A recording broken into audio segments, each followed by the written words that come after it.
Let's talk about divorce from a spiritual perspective.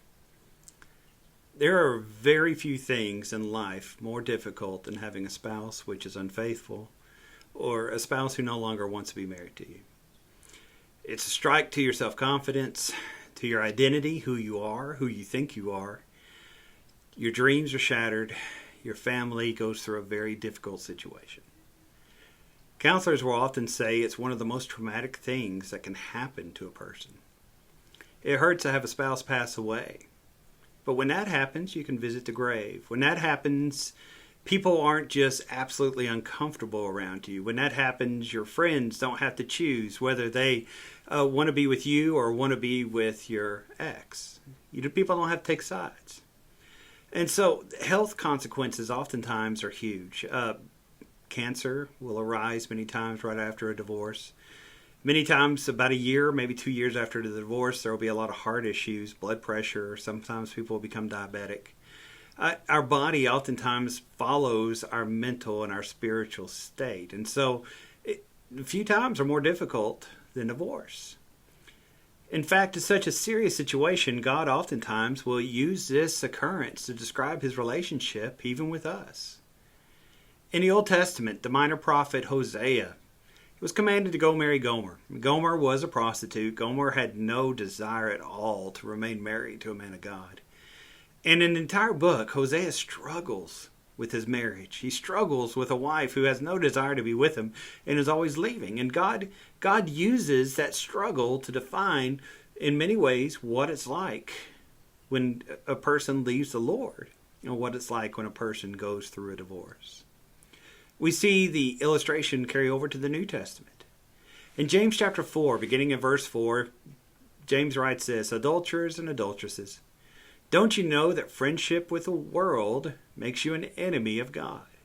Whoever wants to be a friend of the world makes himself to be an enemy of God." The word for world there in the original language, the Greek, is the word cosmos. It's not talking about the planet or the environment. It's talking about the culture. It's talking about the world's values.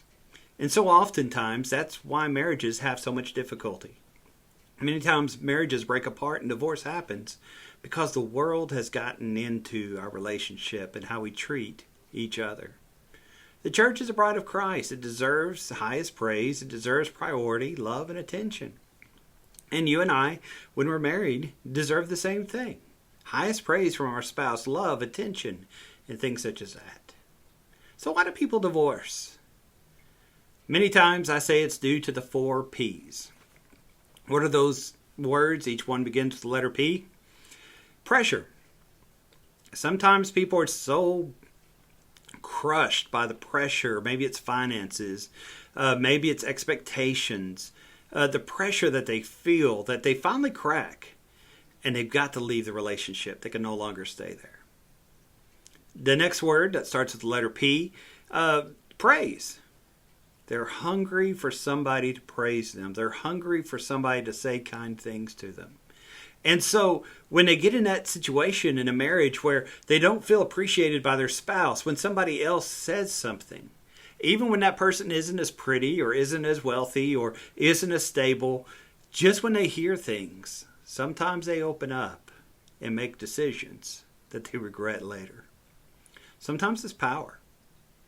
Sometimes people just want out of a marriage because they want to be in control. Sometimes our need for power puts us in a difficult place in relationships because instead of serving, we look to have our own needs met.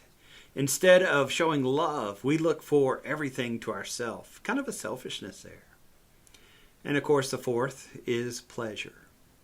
Sometimes because of a small time of pleasure, we can end up destroying a long, good marriage. Well, what do you do if you're facing divorce? What do you do, especially from a spiritual perspective, if divorce is on the horizon and it's very near? First and foremost, don't do it. The cost is high spiritually. The cost is high financially. The cost is high when you think about the hurt that you'll feel. And the cost is high to your children and to all those who are around. In Malachi chapter 2 and verse 16, we read where it says God hates divorce. Now, looking at the context there, it's not just the wedding certificate that God's saying he hates to see destroyed. He hates to see his people endure treachery. He hates to see his people endure abuse. He hates to see his people endure hurt. And so don't divorce. But if you find yourself in a situation where you do divorce, there are some things you do need to do. First and foremost, be real with the pain. It's the most painful thing that you'll ever feel. It's a very difficult situation that you'll go through. But have faith in God. Things will get better, and things will improve. Secondly, be moral. It's hard to be a Christian and go through divorce, but I've seen many people do it. As people go through and they're fighting in court, as people go through and they're dealing with the rejection that they feel, and there's a hunger for somebody to show affection, be moral.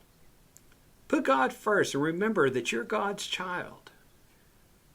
Put yourself in a church, in a family-based place that you'll be around people who really care for you.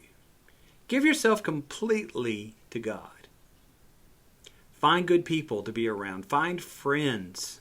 Find family. Now, be careful about what you share with people. Some people will hear something and they'll speak it to the very next person that they see. And sometimes that causes problems. Don't share your issues with your children. But it's good to find friends that you can unload. It's good to find people that you can share with, that you can talk with, and that you can grieve with. And also, take this opportunity to recreate yourself. If you're going to be single, now you can be in charge of your life. You can live how you want. You can do the things you want. Look to see what kind of person God has called you to be. But whatever situation you find yourself to be in, recognize this is a new beginning. Recognize that it's you who's going to write the script to your life. It's you who's going to make decisions which will affect your life here and also your life in eternity. Always remember that we serve a good God. He's full of grace, he's full of hope, and he's full of mercy. Divorce is one of the most difficult things that you can face spiritually. But God will see you through everything that you face.